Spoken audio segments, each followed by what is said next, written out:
Good morning, everyone. Welcome to the Canaveral Port Authority Board of Commissioners meeting. The first item, if everybody would stand, we're going to have the Pledge of Allegiance, and Commissioner Fritz is going to lead us. I pledge allegiance to the flag of the United States of America and to the republic for which it stands, one nation, under God, indivisible, with liberty and justice for all.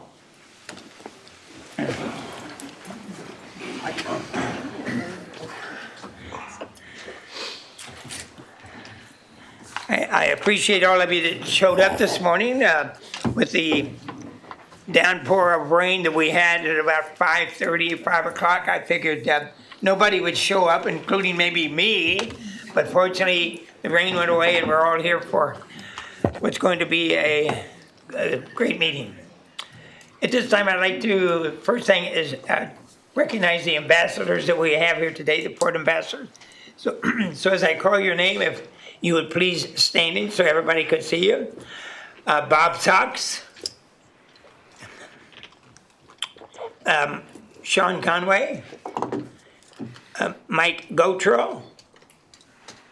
Okay, thank you very much. We appreciate everything that you do for the port. Got Mac. Oh, I didn't. I'm sorry, I didn't see you. You're hiding back there. And Mac McLeod, board ambassador emeritus, former board commissioner, board everything. Mac, stand up. I mean, everybody knows who you are.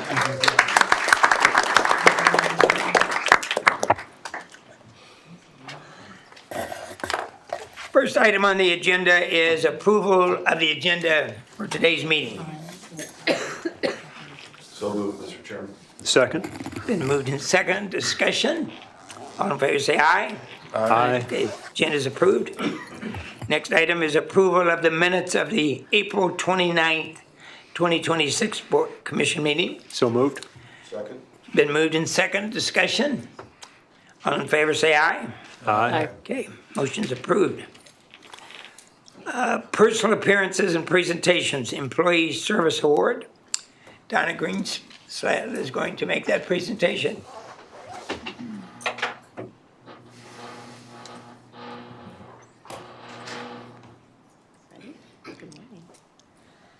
Good morning. Good morning, Donna. My name is Donna Greenslade. I am the Director of Human Resources here at the Port, and we are here to recognize our Milestone Service Award honorees. We have one employee who has reached the 10-year milestone. That's Corey Dibble. Corey joined the Canaveral Port Authority in 2016 as the temporary Director of Security Compliance and transitioned later that year to Emergency Preparedness Manager within the Public Safety and Security Department. In September 21, he was promoted to Director of Public Safety and Security.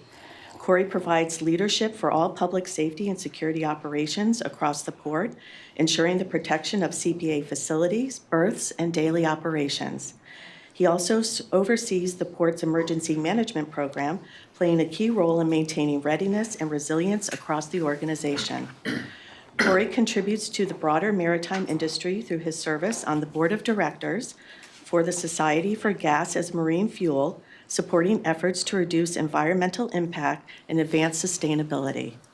He has been recently recognized with the Exceptional Civilian Service Award and congressional recognition from Congressman Herodopoulos and the Cape Canaveral Council of the Navy League of the United States, honors that reflect his commitment and service to excellence. Outside of work, Corey enjoys coaching his son's football and baseball teams, fishing offshore, and spending quality time with his family. Thank you, Corey.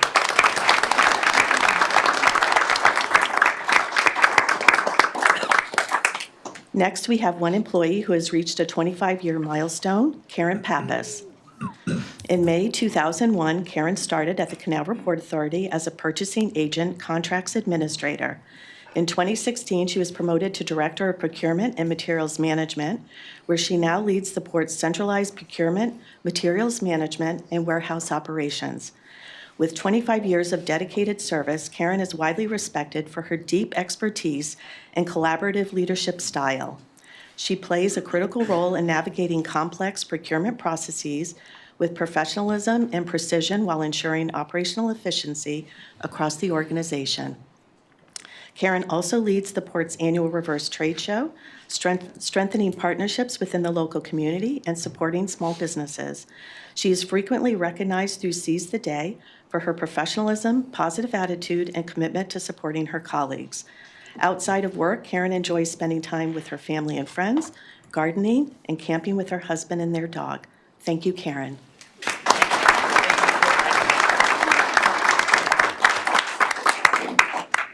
And last but certainly not least, we have one employee who has reached a 30-year milestone, Patricia Poston. Pat began her career at the Port in June 1996 as a full-charge bookkeeper in the finance department. She was promoted to Director of Finance in 2008 and advanced to Senior Director in 2016. Pat partners closely with the Chief Financial Officer to oversee the Port's financial operations, including audits, high-level reporting to the board and stakeholders, and implementation of accounting policies and practices that drive efficiency and accuracy across the organization. Pat is widely recognized as an invaluable asset, known for her deep institutional knowledge, extensive experience, and unwavering commitment to ethical standards and financial integrity. Outside of work, Pat enjoys spending time with her husband, their children and grandchildren, and their new puppy. She also appreciates life on the water and has a passion for photography as a certified photographer. Thank you, Pat. Thank you, Pat.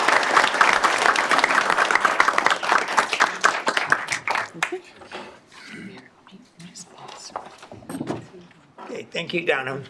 Thank you.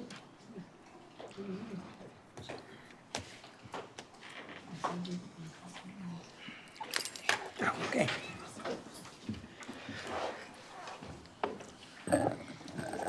And to all of you that are employees of the Port, certainly we, the commissioners, appreciate everything that you do for the Port, for the community. We're happy to have you be representative of the Port and everything that is done, and which is good for the community. Next item on the agenda is public hearing, commercial space launch industry interest at Port Canaveral. Samantha Cornelius is going to lead that discussion. Good morning. Good morning. Commissioners, Chairman. Samantha Cornelius, the Vice President of Business Development for Cargo and Aerospace, and today we're going to go over the first public hearing for the commercial space launch industry. So as part of the recurring 10-year review of the Port's charter, Article 21 was added and approved by the Florida legislature in June of 2024. This article requires an annual report to be submitted to the chair of Space Florida.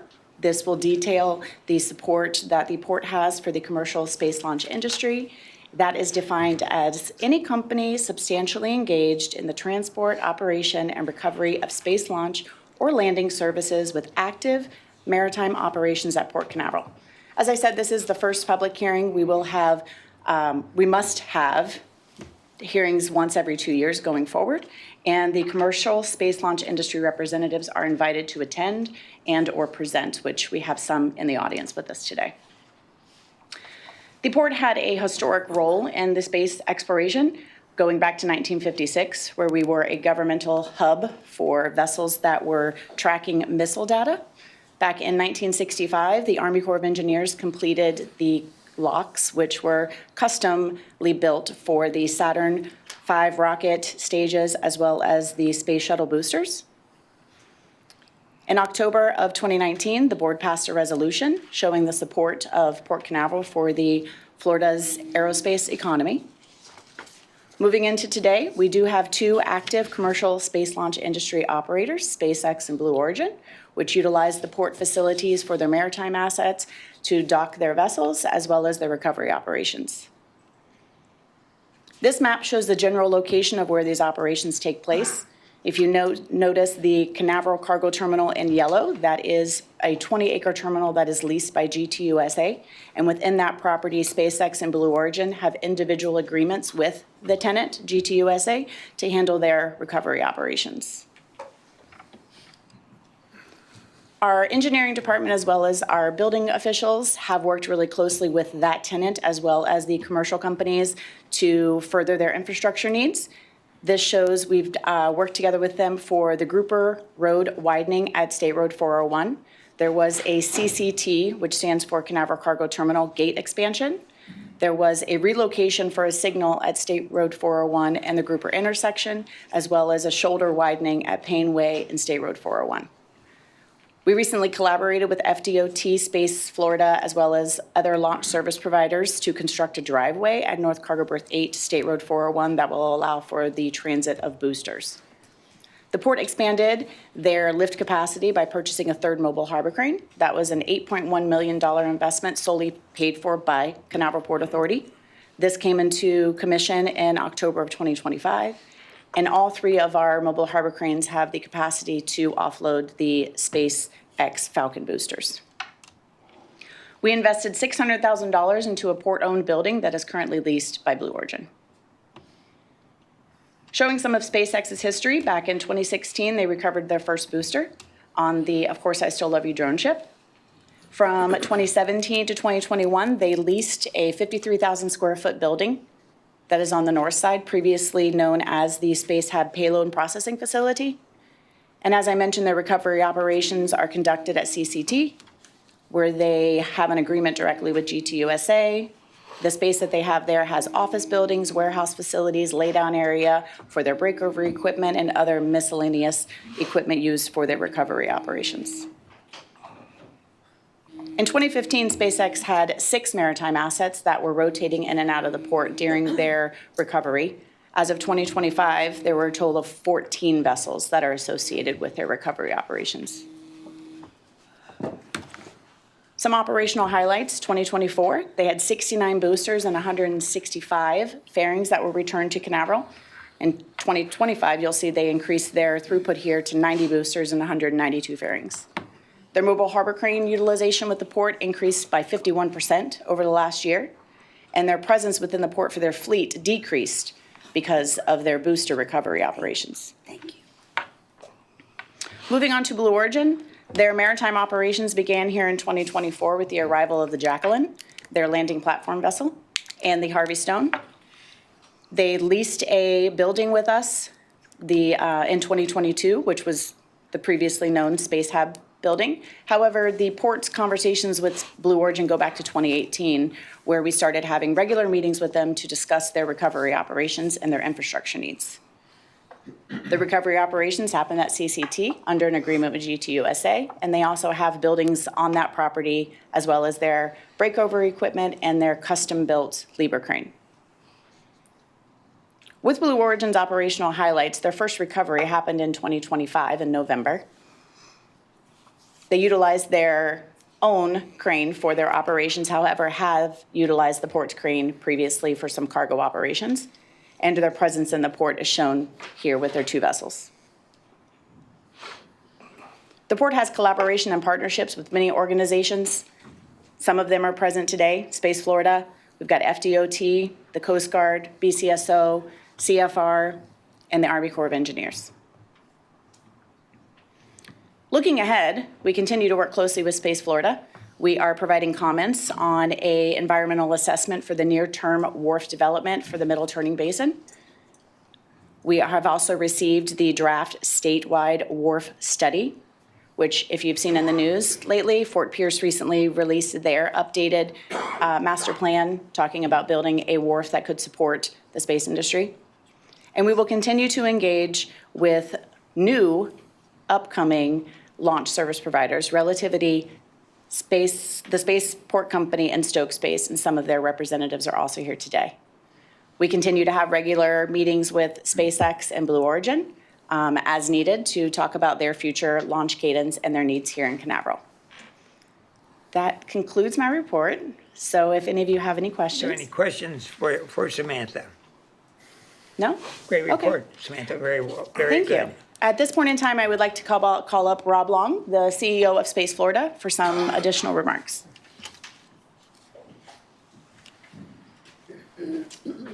All right, well, good morning, Chairman Alexander, Commissioners. Appreciate the time. Thank you, Samantha. Appreciate it very much, the opportunity to address the commission and just say a few words. We can share a little bit about where we're at when we look at the industry at large, but I think when we just finished our own board meeting yesterday, and it was one of the longer ones I've had since being in the seat, which was mostly driven by the number of projects that we had to approve. So it speaks to the overall vibrancy of the industry across the state, but specifically here in areas like the Space Coast. And more importantly, I just want to thank everybody for their partnership in moving things forward. It's a tremendous opportunity for us, and it's great to sit here at the world's premier launch destination to do that. The space industry in Florida is not just healthy, it's accelerating at a pace few would have imagined even just 5 years ago. Last year's Florida Space Coast set a new annual record of 109 launches. It's not a plateau, that's a trajectory. We sit here at the world's most active spaceport complex, and that distinction is translating into real, durable economic activity across our region and our state. We see continued interest from space firms from across the entire supply chain, seasoned to startups. And whether that's here near the complex or across the area, these aren't speculative investments. They are generational commitments to Florida.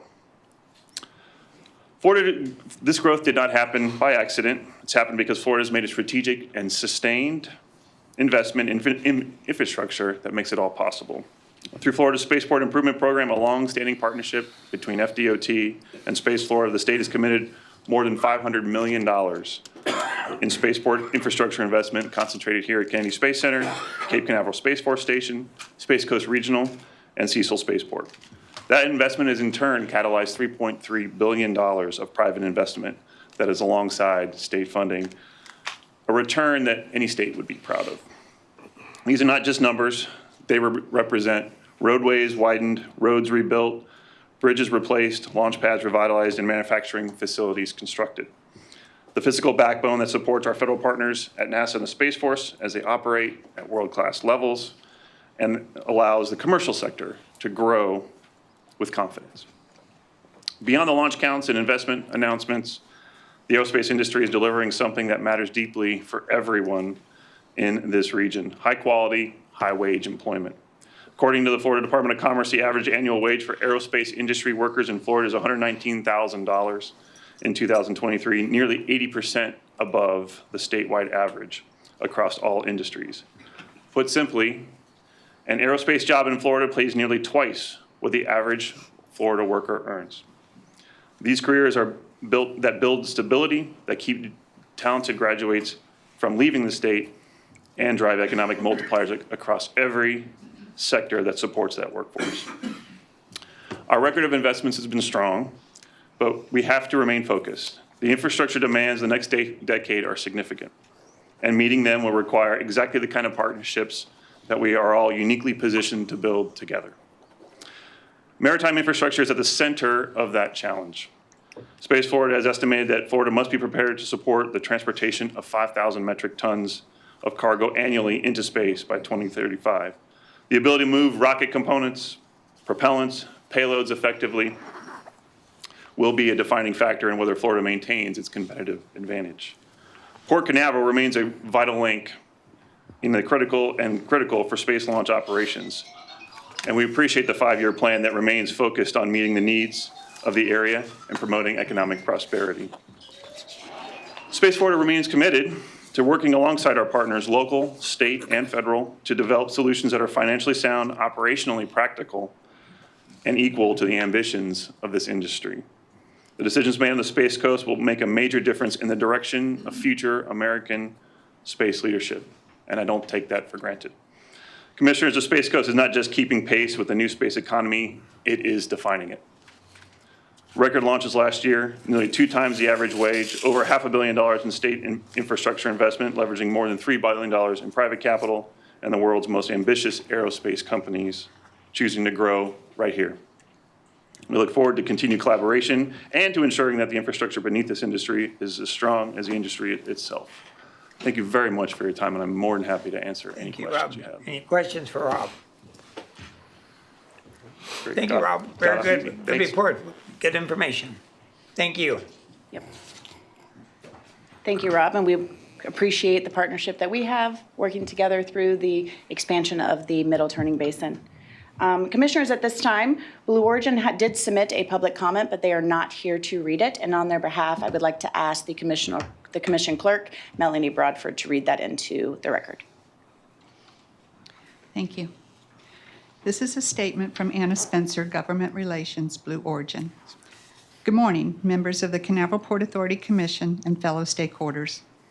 Blue Origin is pleased to submit this comment in support of our ongoing recovery and integration operations at Port Canaveral and to highlight the shared infrastructure investments we have made alongside this community over the past 3 years.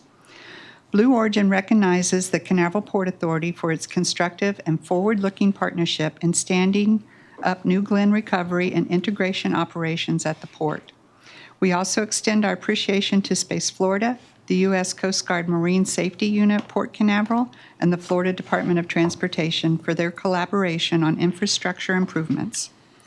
Over the past 3 years, Blue Origin has directed approximately $5 million in private capital into Port Canaveral infrastructure. While these investments were scoped to support Blue Origin operations, each improvement was deliberately designed to deliver multi-users public benefit and remains a permanent asset serving the full port tenant community. Our key investments include Grouper Road widening, private-funded widening of the public roadway from US 401 to the North Cargo Berth area, enabling movement of high and heavy cargo and remaining in continuous use by port truckers, tenants, and aerospace operators.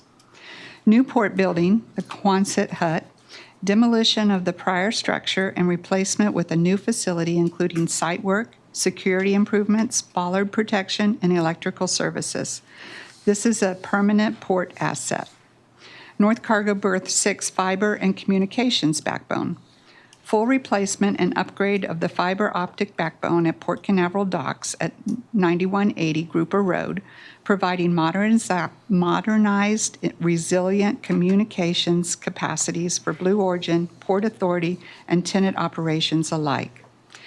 And then Payne Way, it's State Road 401 signal modification.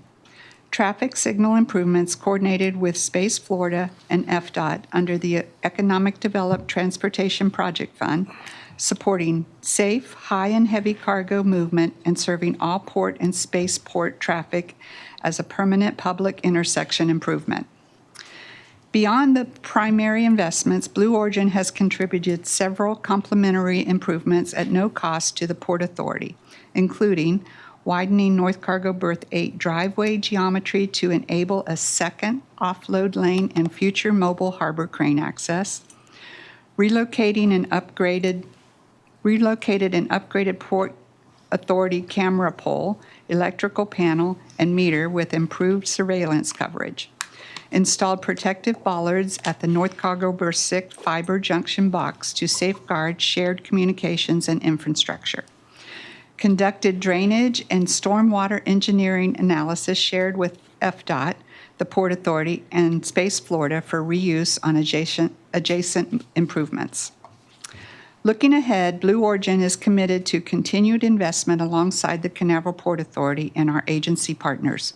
Together, we are developing a capability unmatched anywhere in the world, a commercial deepwater port co-located with an active spaceport, capable of receiving and dispatching high and heavy aerospace cargo at the pace the U.S. space industry demands. This is a unique national asset, and Blue Origin is proud to invest in its continued growth. As we grow our presence here, we do so with a genuine commitment to being a good neighbor, investing not just in infrastructure, but in the health, safety, and characters of the community and environment that surround us. We look forward to the next phase of collaboration and remain dedicated to ensuring that Port Canaveral strengthens its position as a premier gateway for American space transportation. Thank you for the opportunity to submit this comment. Thank you. Very good. Thank you, Commissioners. Have a great day.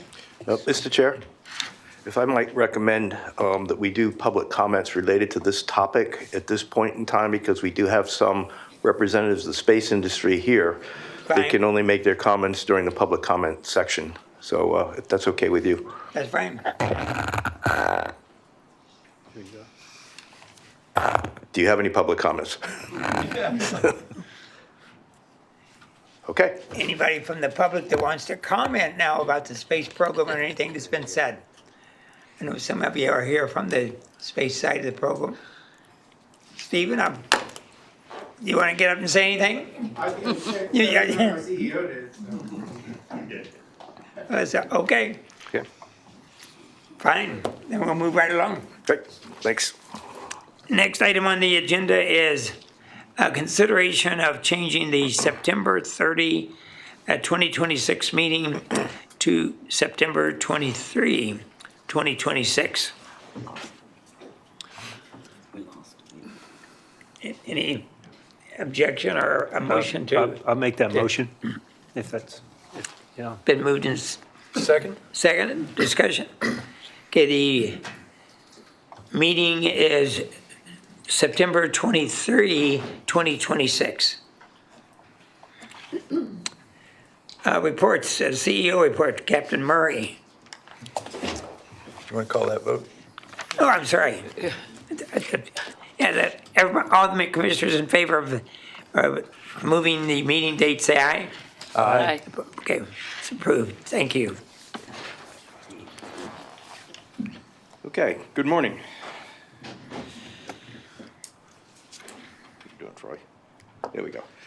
Good cruise update, quick update. We're past our spring season now, and through April, we had 683 ship calls, 5.5 million multi-days. We have some seasonal ship changes. The Caribbean Princess joined us on May 11th. The Carnival Benicia final call is May 17th. And we're looking forward to the August 8th arrival of Harmony of the Seas. That'll be a new vessel added to our Port Canaveral itineraries for Royal Caribbean.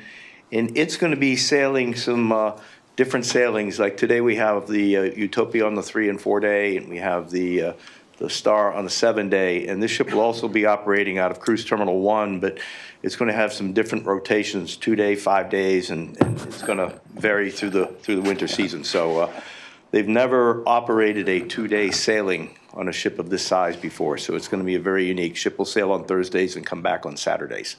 So it'll be a very unique sailing. We also attended the Global Business Travel Association May 14th. That was in Orlando, highlighting cruise growth and expansion plans. Cargo update, 441 ship calls, including lay berth, 3.6 million tons. We had space component recoveries, 43 boosters, 94 fairings for SpaceX, 2 boosters, and 2 fairings for Blue Origin. We also attended the National Association of Foreign Trade Zones, NEFTZ Spring Seminar. That was up in the Northeast. Updates provided on current timelines for site expansions. Also had a Morton Salts facility tour for CPA staff, including including expanded processing operations and shipment of about 250,000 tons of salt annually. I was unable to make that tour, but I heard it was quite interesting. On a communications update, we had a press release on April 28th and a press conference with Representative Herodopoulos on May 18th. We had Port Canaveral awarded $20 million in a federal grant to rehabilitate commercial berths 1 and 2. We had coverage in all local TV stations, local radio, Florida Today, and other national outlets. And we had 110 media mentions, 19.2 million total impressions. So, on the government relations side, we've been very busy since our last meeting. We had the Coalition America's Gateways Trade Corridors 25th anniversary on April 21st to 23rd, with numerous congressional meetings, Advocacy Day for Surface Transportation Reauthorization, plenty of one-on-one meetings with Florida congressional delegation members and Senate members. We also had the CAGIT Board of Directors meeting at the same week in Washington. We also had the Latin American Trade Conference in Orlando on May 7th, third annual conference with over 200 exhibitors representing 5 countries, with a focus on trade, food and beverage, agro-industrial, medical, advanced, and digital technologies. Meetings we had with Chilean and Dominican Republic representatives regarding breakbulk cargo opportunities for Port Canaveral. Also had the Space Coast Transportation Planning Organization Federal Certification Review. public hearing and technical advisory committee on May 11th. This is required by the Federal Highway Administration and Federal Transit Administration every 4 years to conduct a comprehensive review of the TPO's work. It evaluates long-range planning, public engagement, and financial stewardship. The final report from the FHA-FTA will be released in fall of 2026. Also with the Space Coast Planning, we had the Governing Board meeting on May 14th, provided an update on CPA capital improvement projects. Space Coast reviewed the draft 28 project priorities. For fiscal 27, the strategic intermodal system rankings are currently number 1 is State Road 401 bridge replacement. $2 million in design has been funded, but we still lack $260 million construction funds. Number 3 is State Road 528 east of State Road 3 to Port Canaveral interchange. It's $101.34 million right-of-way funding is already in place, but we still lack $365 million of construction funds. And number 4 is State Road 528 east of Industry Road to State Road to east of State Road 3. That's $9.88 million of right-of-way funding. On this project, we still lack $397 million of construction costs. Also had discussion on Transportation Improvement Program funding. It was combined in a single number and is now going to be separated between Spaceport and Seaport funding on the TIP list. So it'll be 4 Spaceport priority projects planned to receive $645 million and 2 Seaport capacity projects planned to receive $25 million. And Chairman, I believe you were at that meeting, so Right. thank you for representing us. Government relations update still, we had the 2026 Space Coast Mayor's Breakfast on May 15th that we attended. Also had the 7th Annual Florida Supply Chain Summit in Orlando, May 19th and 20th. On May 19th, there was panel participation with 4 other port executives for discussion on critical role Florida ports have in global trade and supply chain reliability for essential consumer products. On May 20th, there was a port tour by staff for 50 summit attendees. Also on May 20th, we had the International Hall of Fame, and at that point I was inducted along with 3 esteemed maritime professionals into the Hall of Fame, and the event was in New York. We also had Department of Air Force Environmental Assessment request for public comment of the proposed Space Launch Complex 51. This is a NO2 facility that's relocating on the Space Force base. They're located approximately 2 miles from Federal Channel and Harbor entrance. It'll be the closest active launch facility to the port. So we're looking at launch-related safety and exclusion zones that could temporarily or intermittently restrict navigation. And our concerns include potential impact to port vessel traffic, including commercial crews and military operations, and the Canaveral Sand Bypass project disruption. So this is in process, and we're just part of the overall process of the relocation. JD Park Services events, we had campground occupancy at 83%, daily vehicle count 474, so it's been strong. Total vehicles for the month is 14,000. We were open for 6 of 9 launches, and we reached the day park capacity twice. We had supported events, food truck night event for employees, a blood drive and food truck, and the Florida Supply Chain Summit Tour on May 20th that I just mentioned. In community engagement, we've got Children's Hunger Project, May 12th, held at Shaw Center to end childhood hunger in Cocoa. We had port volunteers pack 1,280 lunches on site to distribute to children throughout Brevard County. Also had the blood drive, May 14th. It's a quarterly blood drive for CPA employees. 1 bloodmobile stationed at the Maritime Center, and we had 19 employees donated life-saving blood and plasma. We also have the KBV Summer Series events, June 13th and 27th, and their informational flyers out in the main lobby desk. And lastly, we have our public safety update. Hurricane season readiness, June 1st to November 30th. We had our annual severe weather meeting conducted with the port community stakeholders here in this room on June 1st. We're doing ongoing site assessments and hazard mitigation review across port facilities, and focus remains on ensuring operational readiness, continuity, and coordinated response in the event that we do have to face a storm this year. And you can stay informed in all season with live updates at the below email address. And at this point, I'd like to recognize Darrell Osborne, who's been with us for many years, a key component of our port operations with the Sheriff's Office. He's retiring this Friday, but he decided to make his last visit with us today. And Darrell, I'd just like to recognize everything you've done for us, and thank you so much, and we wish you well in your next chapter. Thanks.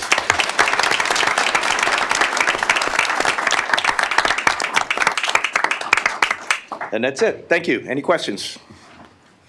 Great, thanks.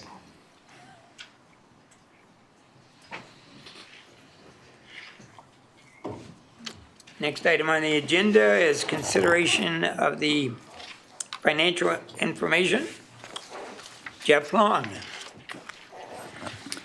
Good morning, Commissioners, Mr. Beislein and Captain Murray. I'm going to give a brief update on our financial position through April, which is the 7th month of our fiscal year 26. So starting with operating revenues for the month of April, we came in at a little over 19 million, which was about $500,000 ahead of budget, driven mainly by strong cruise activity that we've seen during the course of the year.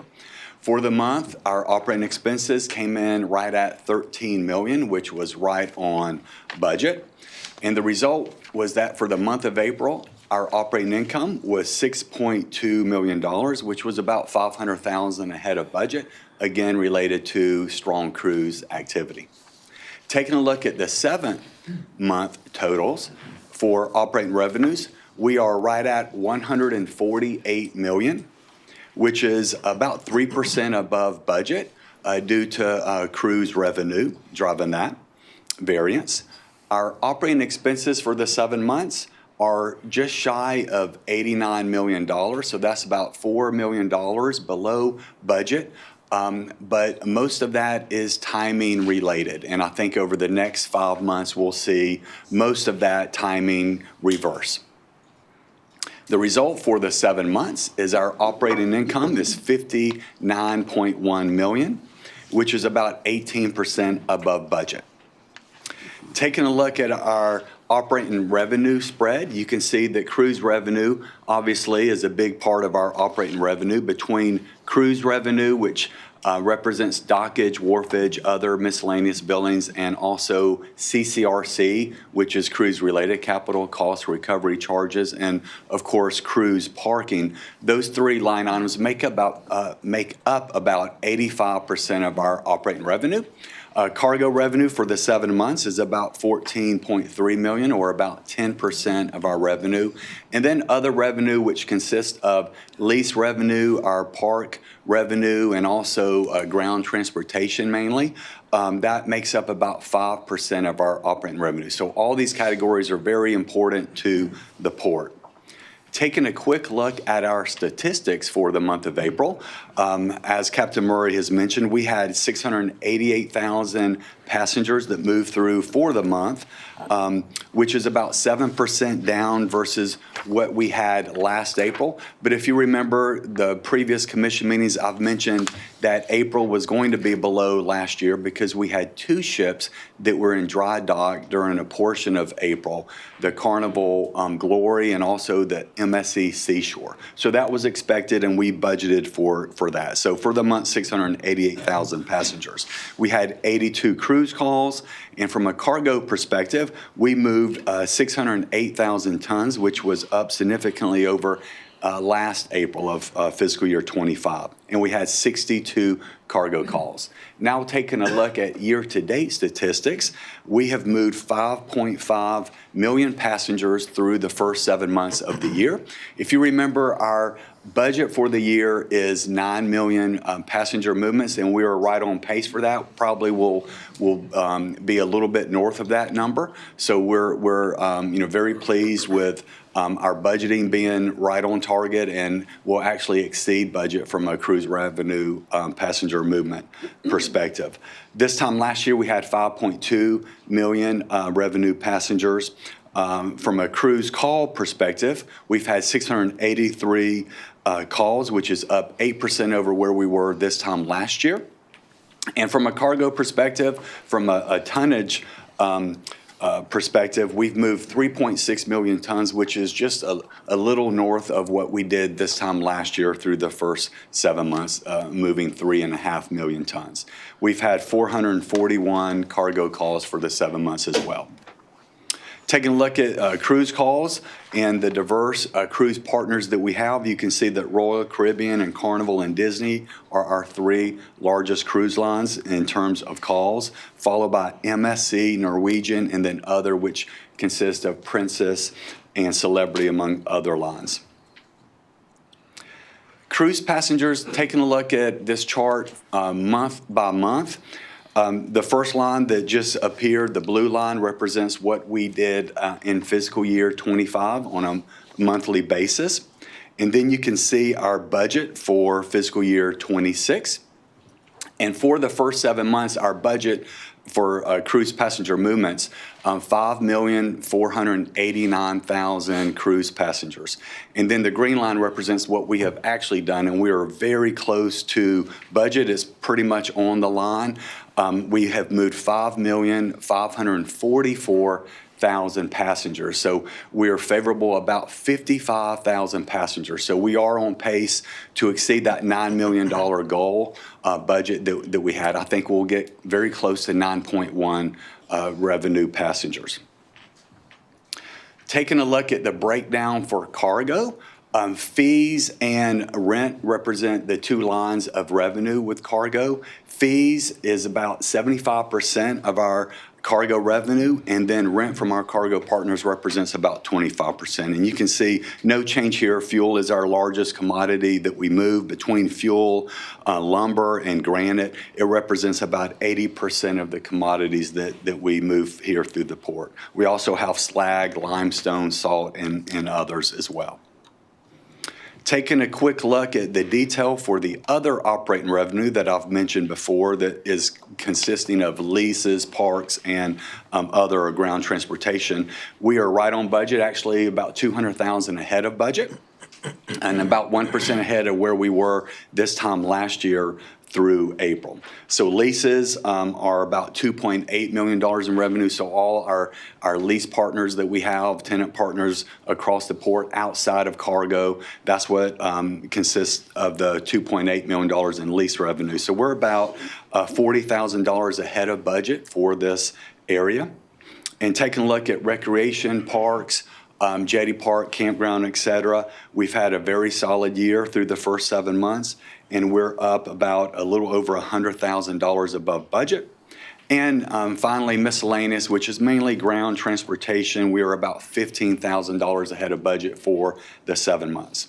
So taking a look at our detail for the month of April, our operating revenue, again, the total was $19.2 million for the month. Which was about $500,000 ahead of budget, driven by our strong cruise activity. Operating expenses for the month of April, very close to budget. We came in at $12,971,000, which was just shy of the $13.0 million. So, within $31,000 of our budget for a $13 million total operating expense. For the 7 months, operating revenue, you can see the total there, $147.7 million, which is about $4.8 million above budget, or 3.4%, again, driven by the strong cruise activity that we've seen for the fiscal year. And operating expenses, again, we are favorable so far through the first 7 months, but similar to last year, a lot of our expenses will hit the second half of the year. But at this point, we're favorable about $4.3 million from an expense standpoint. So after consideration of our non-operating revenues and non-operating expenses, our bottom line or addition for us to continue making our debt principal and debt interest payments, along with us continuing our investment for long-term stability here at the port for the 7 months, is $58.0 million. And before I open it up to questions, just wanted to give you a quick update on our fiscal year 27 budget. We have started that process. We are building the foundation of the budget, and it's hard to believe, but in 2 meetings, so not July 1st meeting, but our second meeting from today, August 19th, I will be presenting our fiscal year 27 budget. So it seems like just yesterday I was reviewing the fiscal year 26 budget, and here we are on the cusp of fiscal year 27 budget that we will propose to you. So any questions from a financial Good standpoint? report, Jeff. And I'm sure in the budget that you're working on, you're looking for further increases for 26, 27, report operations and everything. Yes, yeah, we have a lot going on here at the port, and we'll build all that into our budget for sure. Okay. Any questions for Jeff? Again, good report, Jeff. Thank you, Commissioner. Okay, I'd like to move approval of the following matters for April 2026. The financial memo, statistical report, aging report, list of bills, list of disposals, legal bills, and commissioner minor expenses. Second. been moved in second. Any discussion? All in favor of the motion, say aye. Aye. Motion is approved. Thank you very much.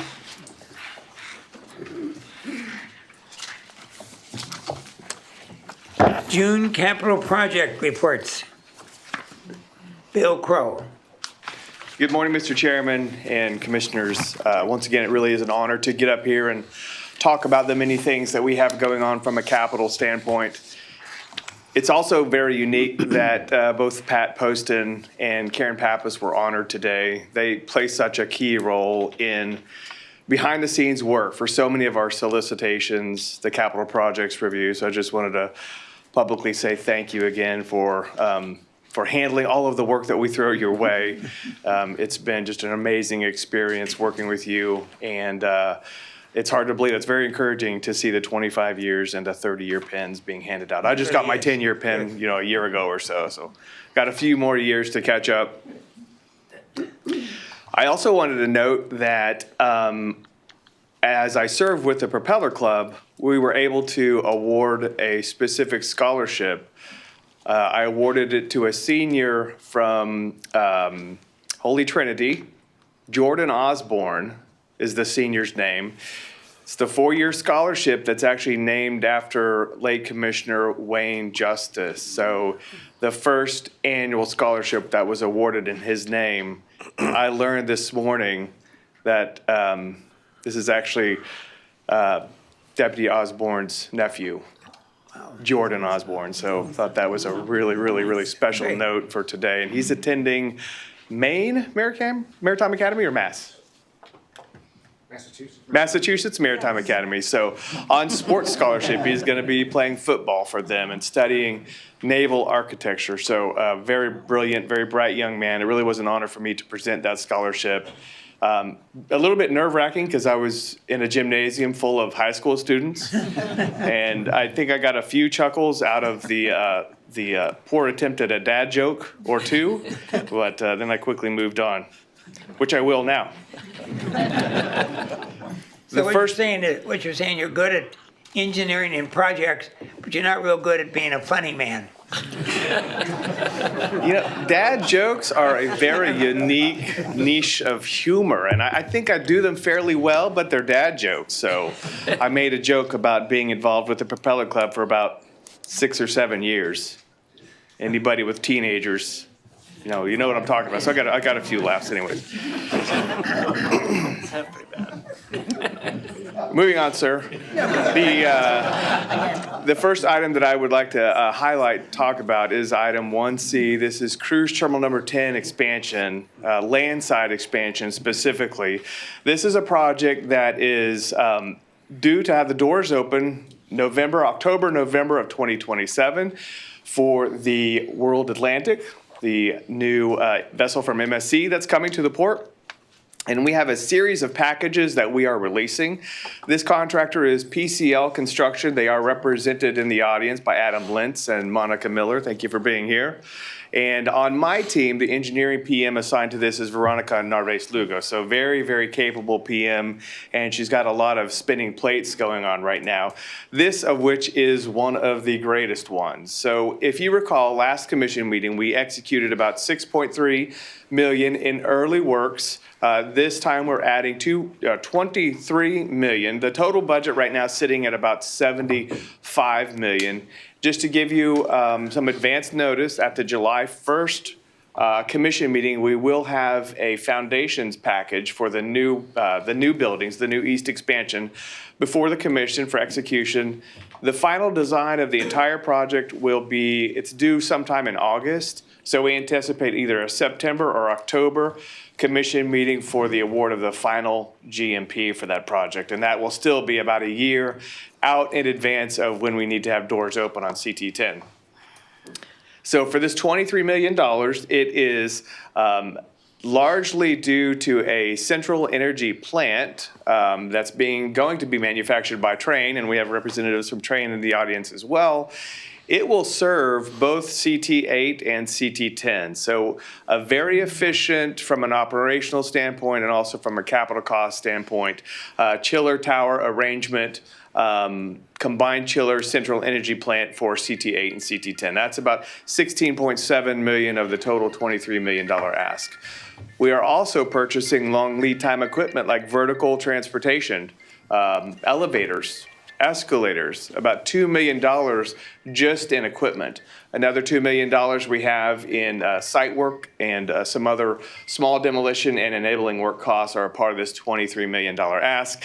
You see the overall $77.5 million hard cost budget, not including the central energy plant, but you see how that is distributed around the entire campus, from electrical expansion to interior building renovation.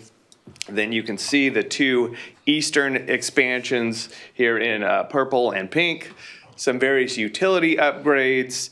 There's a couple of opportunities for us to consider value engineering as we work closely with the partner cruise lines that will use the terminal.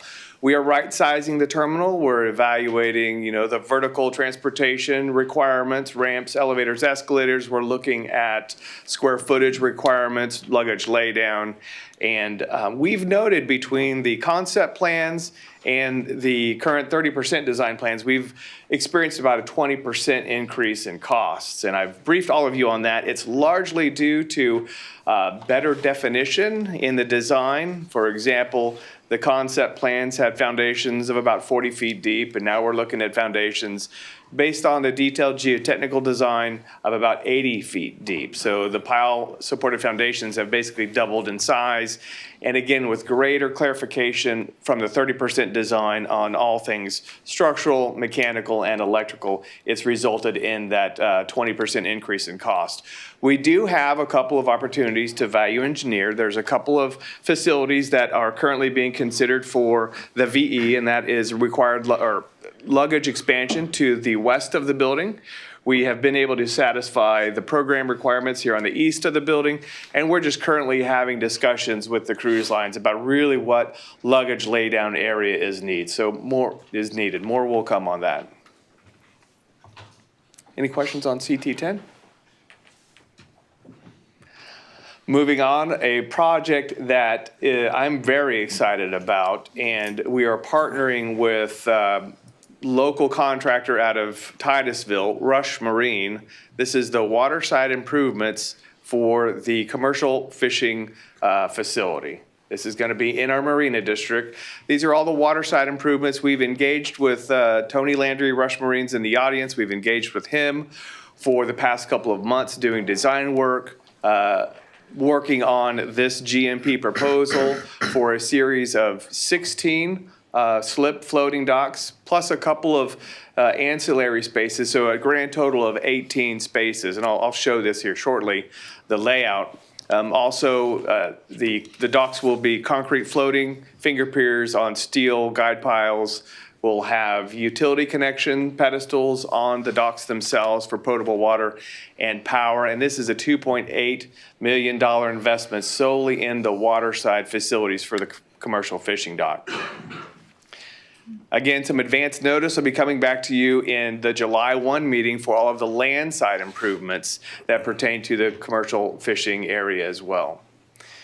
As you see here, there's space in the slips for space in the finger piers for about 16 different vessels, and another 2 could fit at the end of the T-dock, so the agreed upon roughly 18 spaces can be used out of this facility. So speaking with our contractors, we are targeting completion by the end of this year.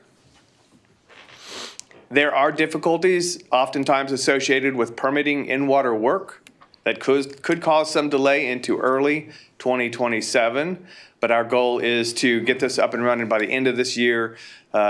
notwithstanding any unforeseen permitting delays that might push us into January, February of next year. Any Bill, I questions? mean, has there been any input from the commercial fishermen about the design or what you're thinking about doing there? Continuous, 100%. We wouldn't do this project without substantial input from the commercial fishing, and that's at Captain Murray's direction to work through our real estate department with the Canaveral Fishing Alliance organization as it's forming to make sure we meet their needs, not only in the waterside improvements, but you'll see at the January 1 meeting, also in the land side. We have some mini storage units. We have some uplands administrative facilities that they'll be able to use, fish cleaning station, parking for the sufficient trucks and trailers. It really is going to be a great, in the uplands, 1 acre facility, plus what you see here in the water. Great. And you feel confident if it gets started the way it should, that by the end of this year, if all goes well, that it will be completed by then? Highly confident, and that is one benefit of developing the designs while we have the contractors on board, in this case, Rush Marine, and in the case of the landside improvements, it'll be Rush Construction, their sister company, so they'll be working in concert to complete this facility. Again, notwithstanding any outliers as far as environmental permitting, which can always, be a challenge. Certainly. Yep. Okay. Those are the projects that I wanted to highlight. Again, there's a bunch of others on the consent agenda. And again, thanks to Karen Pappas and Pat for always helping us usher those projects through the process. Are there any questions with regards to the other projects we have going on around the port I could comment on? All right, thank you very much. You covered the ones I had questions about. Thank you very much, Bill.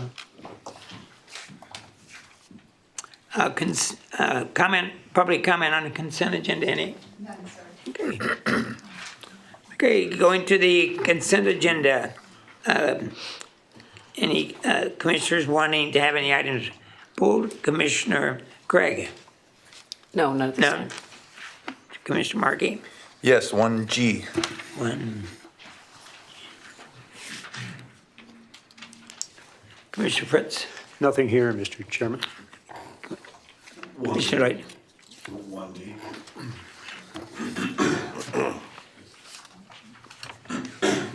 Okay, I'm going to pull 3A. So the chair will entertain a motion to approve consent agenda item 1A, 1B, 1C, 1E, 1F, 2A, 2B, and 4A. So I moved. think those one. Those moved and second discussion. All in favor, say aye. Aye. Motions, those items are approved. 1D, I think, Commissioner Lloyd, I think you pulled that.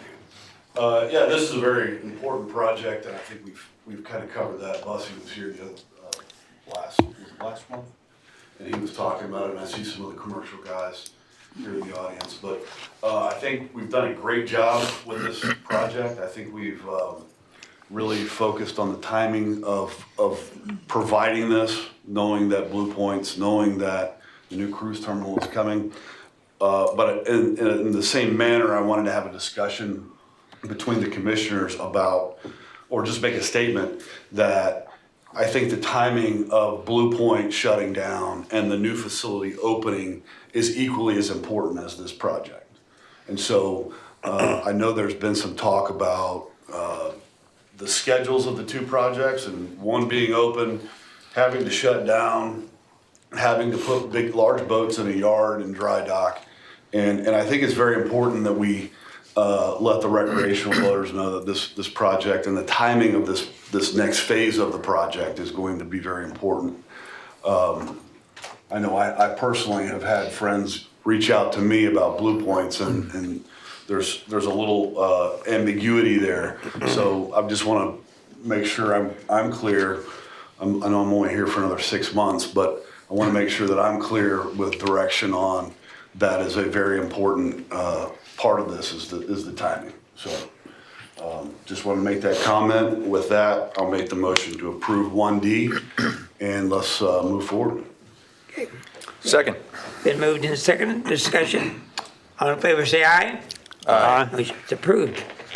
Item 1G. Given.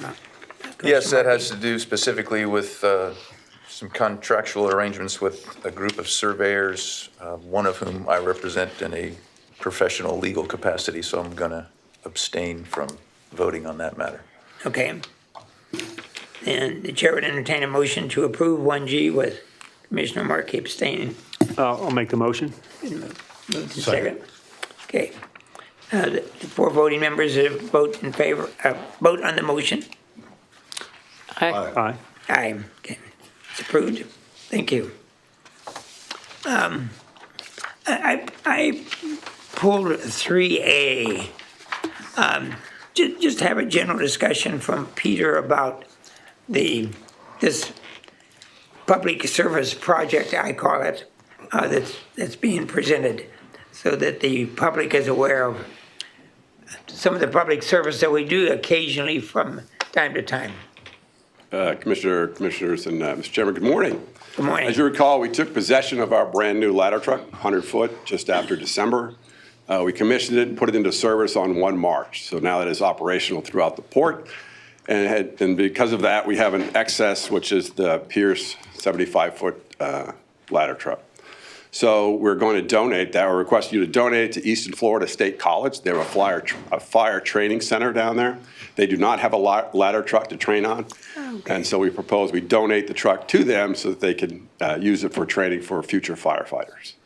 It was the truck was purchased in 2012 with FEMA money. So we did obtain permission from FEMA to go ahead with the donation. So that's where we stand. Yes, sir.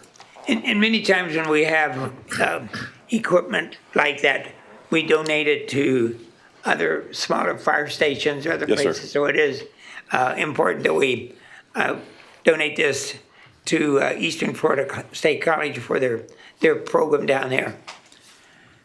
So I'll make a motion to approve consent item 3A. Second. It's been moved and second. Discussion. All in favor say aye. Aye. Motion's Thank you, approved. Mr. Chairman, Commissioners. Thank you, Peter.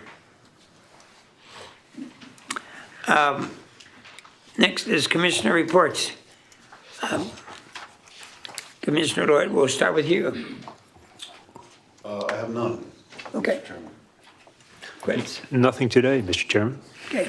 Commissioner Markey. Nothing. Commissioner Craig. Nothing. Well, okay, I have nothing in now. I had 5 pages I was going to report on, but out of sake of time, I'll forego that this time. With that, the chair will entertain a motion to adjourn the meeting. Our next meeting is scheduled for Wednesday, July 1, 2026. So moved. Second. Second discussion. Meeting's approved. Thank you very much.